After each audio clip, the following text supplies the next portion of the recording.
Welcome back. If you're just joining us, I'm in conversation with Alex Wamai, founder and CEO of Blockchain. And today we're not just talking coins and crypto. We're looking at how blockchain can help transition Nigeria to be a digital powerhouse. I mean, we're talking digital economy. So let's talk as to how does a thing like blockchain build, public confidence? How does it go further to build, investor confidence?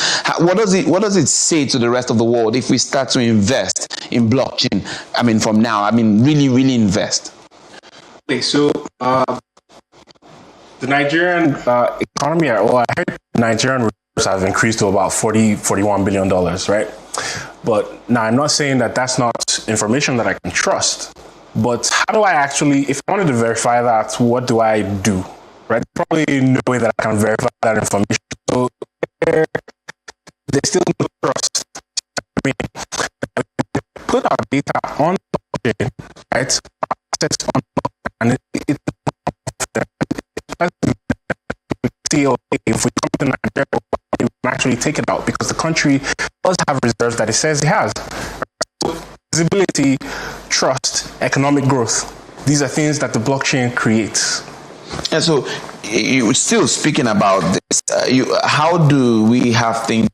Maybe bills, maybe regulations. What kind of things should we start seeing the nation move towards if we need to really get to that point where we are really operating on a blockchain that really serves purpose? Effective policy and the right regulations or the right regulations. So I'm going to point out the Investment and Securities Act of 2025, which was signed by the president in March of 2025, right? There's a blanket classification of digital assets as securities, all digital assets.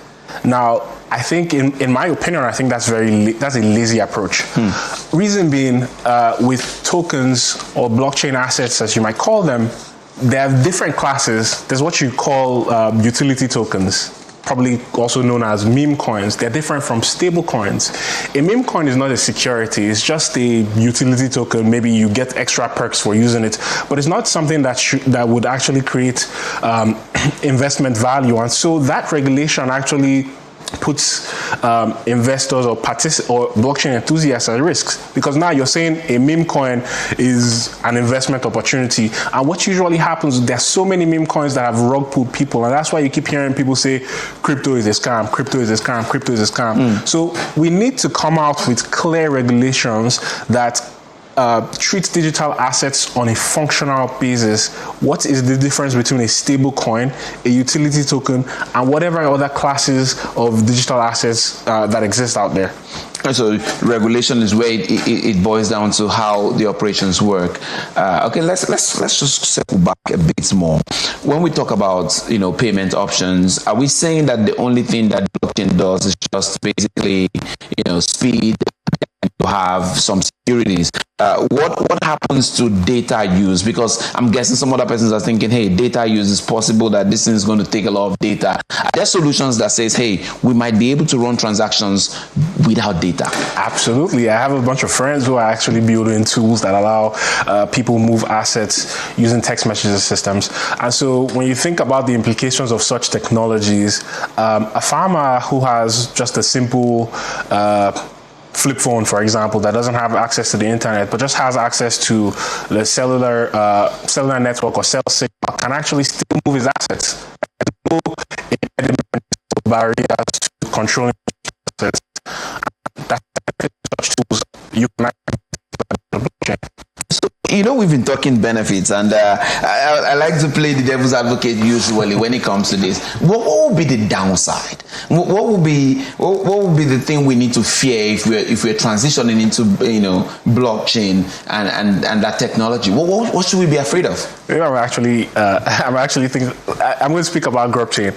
So the reason behind building GrubChain as a payment solution that allows digital asset owners to spend their assets directly is because the other alternative to accessing your digital asset as fiat, which you can then spend, is going through riddled with a lot of scams. I have a lot of friends, a lot of people. You can experiment, go and ask somebody, have you ever been scammed on a P2P They'll probably say yes, right? So what happens is I pay somebody the digital asset and then they never remit my funds back to me, right? And so those are some of the issues that happen, like peer-to-peer scams. I talked about meme coins, for example, which are notorious for like rug pulling people. So basically they come to you with this promise of, hey, we've launched this meme coin and you're going to make 10x, 100x, and then they end up using you as exit liquidity, which means once you put your money there, whoever the scammer is who has launched said token, once he gets his target, he just pulls out all the liquidity, and then now you're left with nothing.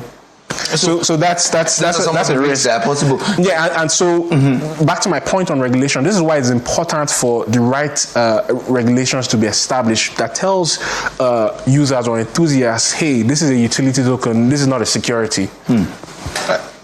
Now, beyond that, in just 1 minute before we just leave, we were talking off camera about some of the extra things that we can do when it comes to blockchain, especially when it comes to the young people and talent and creativity. Where does blockchain come into helping grow that, that economy that has to do with creativity? How does it play? Look, crypto has a global reputation. Millions, in fact, billions of people all around the world are going to use crypto tools, right? We can position our youth as the lead builders, as the thought leaders, as the experts, right?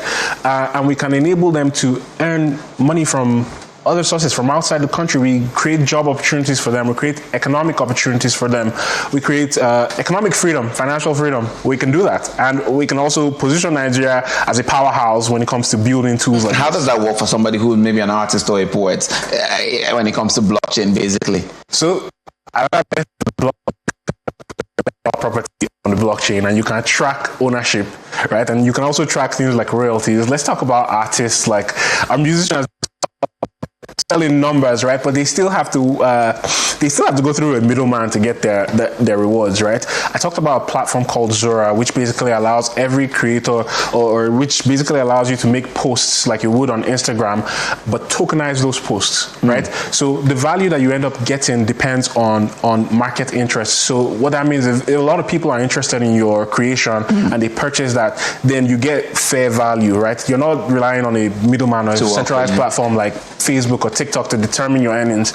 And mind you, there's a huge difference in the amount that creators here in Africa get versus creators in America get, right? So there's no fairness there. What the blockchain creates is a level playing ground for a creator to be a creator. It does not matter where you are from. All right. Alex Wamai, thank you very much for bringing your vision and clarity on the program today. Thank you for having me. This was an interesting conversation.